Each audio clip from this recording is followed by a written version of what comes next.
Hey, what's up, Toby? Hey, buddy. How you doing, man? We made it through a half a year. So Happy for a year. half a Welcome to year, spring. I know, yeah, we did it. What's funny is like I did one by myself, and that was hard. Like I got a Uh, whole new respect for people that do podcasts by oh, brother. themselves. It was nutty. I so appreciate uh, having fun and doing these silly things with you and silly and serious, but it's a lot Heck easier yeah, to trade witticisms with somebody across the table. heck yeah. Um, no. What have you been All right, thinking So about? I I've love you got to a stir up topic. some things. Yeah, I have a topic for today. The topic for today that I would like to talk about, and I don't even know why this one came up, but I was thinking about those like military human exoskeletons. Well, sure, like we do, right? Yeah, yeah. I mean, like Were I you, mean, were you lifting what else are you something heavy or what was going on? gonna? Maybe it's because I'm older and my hip hurts. I'm like maybe maybe Fair. Okay. maybe Uh, maybe I need to go and rent one of those. And I don't. Well, what I was trying to think about there was specifically around like structures that seem like they would actually be very helpful, yeah. or look like they assist.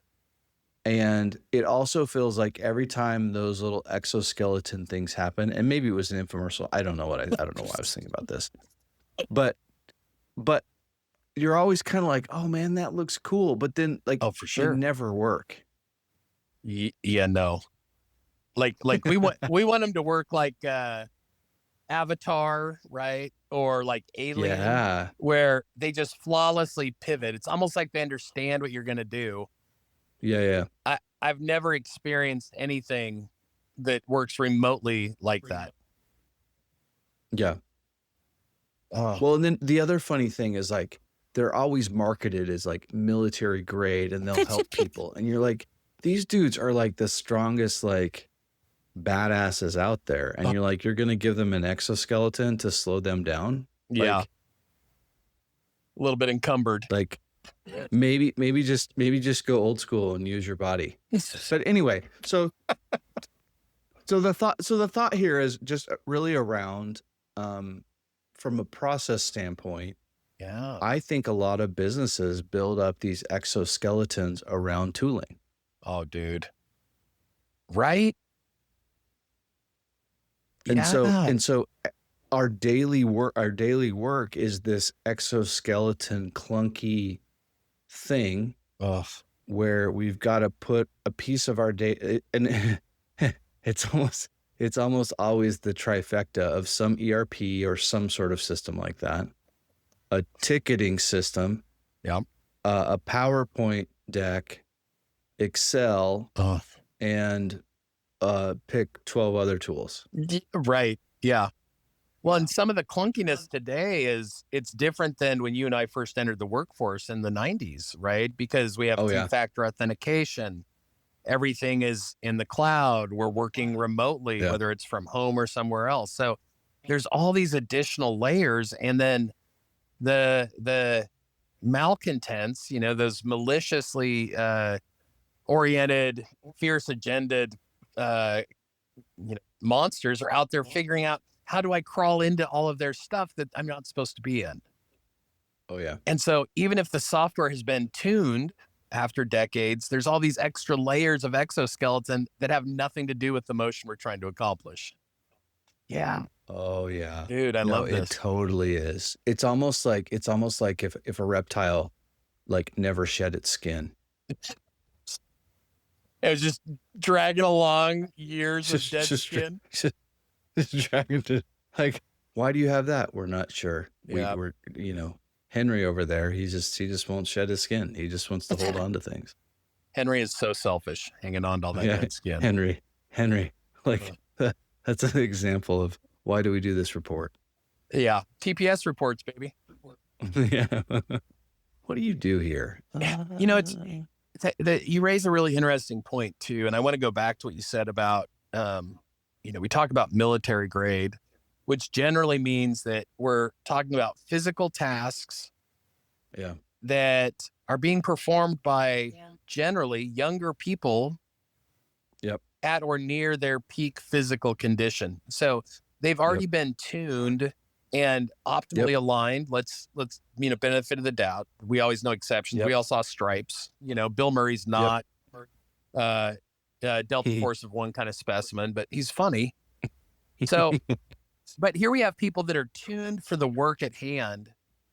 But then what we're trying to do is promote a better way of getting more out of them. Talk to me about how you see that in the workplace, because I'm hearing that in this Yeah. You know process. what?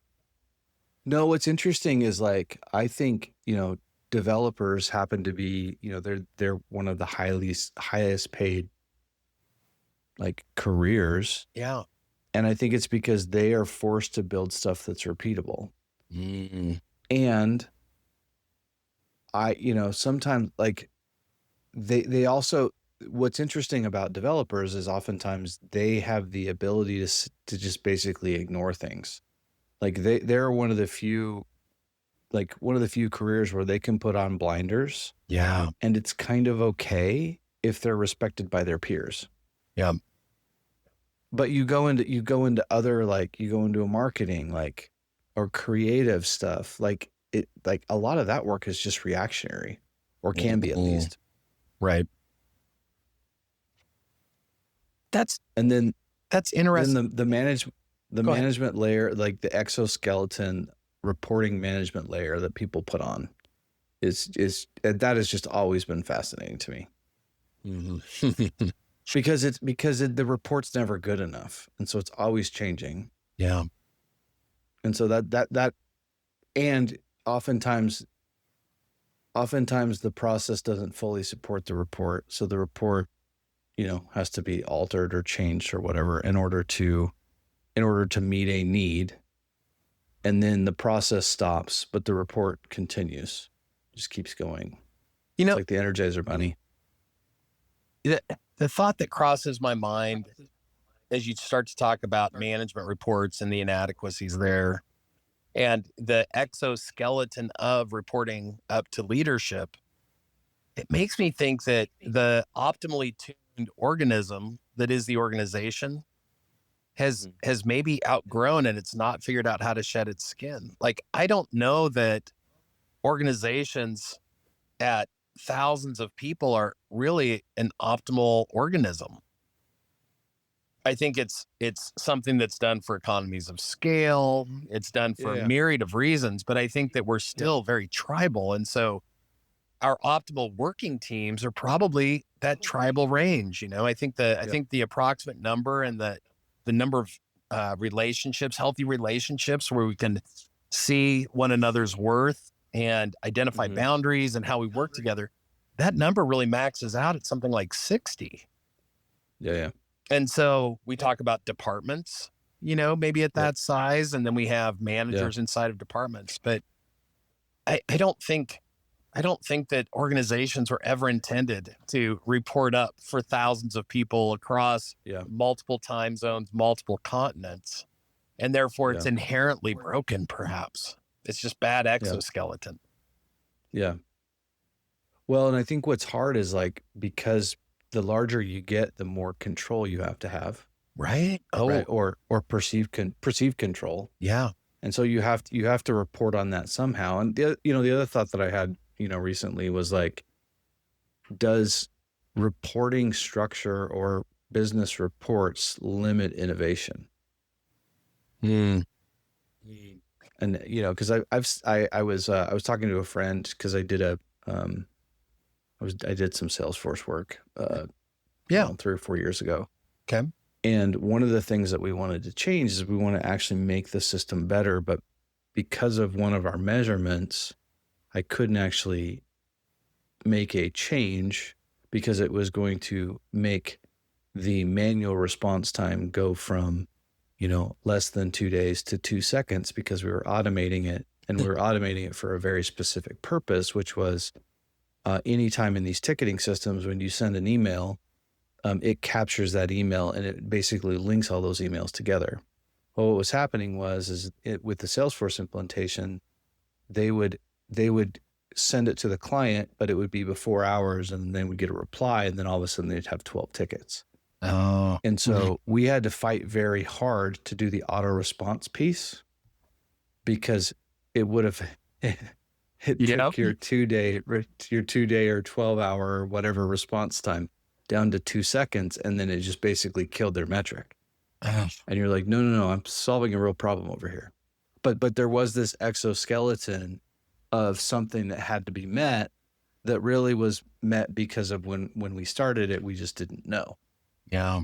And the innovation was in adding an automation to help reduce duplicate tickets, because there was a ton of them. And it was like this internal battle of like, well, that's going to change the report. You're like, Ding, ding, ding, on the nose. You're right. It sure will. Well, our clients won't like that. Okay, then so we literally, the one thing that we had to do is we had to make it toggleable, so you could turn it on or off per client. Right. Which was hilarious. Yeah. Let's add in late. What's funny, Chris, is that I think in your example of there's a clear reason why timeliness mattered. And then there's certain information that can and cannot be communicated as timely as people want. Yeah. And you and I have lamented over the years about some of the gyrations we've gone through in our careers. And I remember doing a lot of one-off analysis. We've talked about this. And then they go, great, now make that persistent. Yeah. Because it's something that was never created. Conversely, we're asked to build persistent things, but the need isn't well understood. Yeah. And so, I might have Ripley, awesome alien exoskeleton, but if my job is peeling grapes, I'm still screwed. It could be the absolute best tool in the world, but if we don't understand the purpose, then it's a misfit. Yeah, I have a friend that said this, and I'm going to steal it from him, but he said there's nothing more permanent than a temporary fix. Like, there's just, I mean, and so many of those things happen, and I don't necessarily even know that there's a problem, like that it's something that you can fix. I do think that I guess fundamentally it comes down to this: management's number one task is to unblock its people. Say that. And there is this exoskeleton. I don't think people get that. I think I think management's number one role is to unblock people. Thank you. I appreciate you saying it again for deep seats, because I think that is a huge, huge statement, Chris. Yeah, well, and I think if you can unblock people, you have the people that are the boots on the ground doing the work. Yeah. You're going to get phenomenal ideas. Yeah. And but I don't, it's a hard, that in and of itself is a hard problem, because they've got things that they've got to answer to. But if you can unblock people and go to the shop floor and figure out, hey, what are these people doing, or what are their ideas on making it better? Yeah. You might actually get some really good stuff. Well, and dear Lord, you might also get people invested in your mission. You might get people engaged in the work because they're seeing their insight manifest into new directions. Yeah. Exoskeletons, man. Yeah. And it's shellfish and broken make-believe. Well, actually, shellfish are a great example, right? Animals in the wild that create and live inside of their skeleton instead of having all their skin suit wrapped around it. But it's super purposeful. I mean, and that's been a long and slow evolution. We're just horribly impatient. Well, if you also look at the exoskeleton animals like mollusks, and like they're not rapidly moving, right? They're like, and they're localized. Like, no one says, you know what? When I think of strategy, I think of shellfish.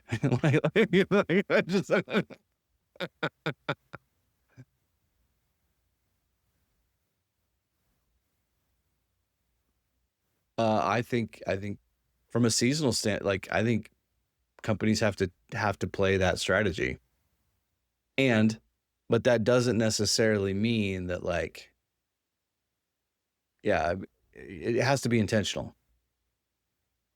And I guess that's the process debt conversation here, which really comes down to like you have to be intentional. Like, and we've talked about this, I don't know, probably 10 episodes. Like, debt isn't always bad, but it is if you don't know what you're doing with it.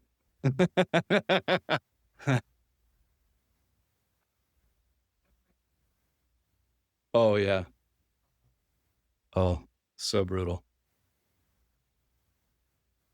No, correct. It's not a mortgage on a house, right?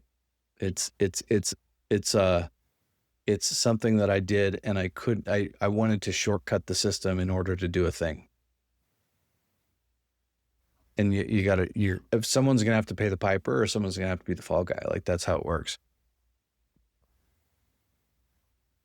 Well, we did yeah. Well, we did it again. We talked about exoskeletons. It's good stuff, man. Let's keep it rocking. I know. There you go. All right, man. All right. All right. Thanks, man. We'll see you next week. Bye.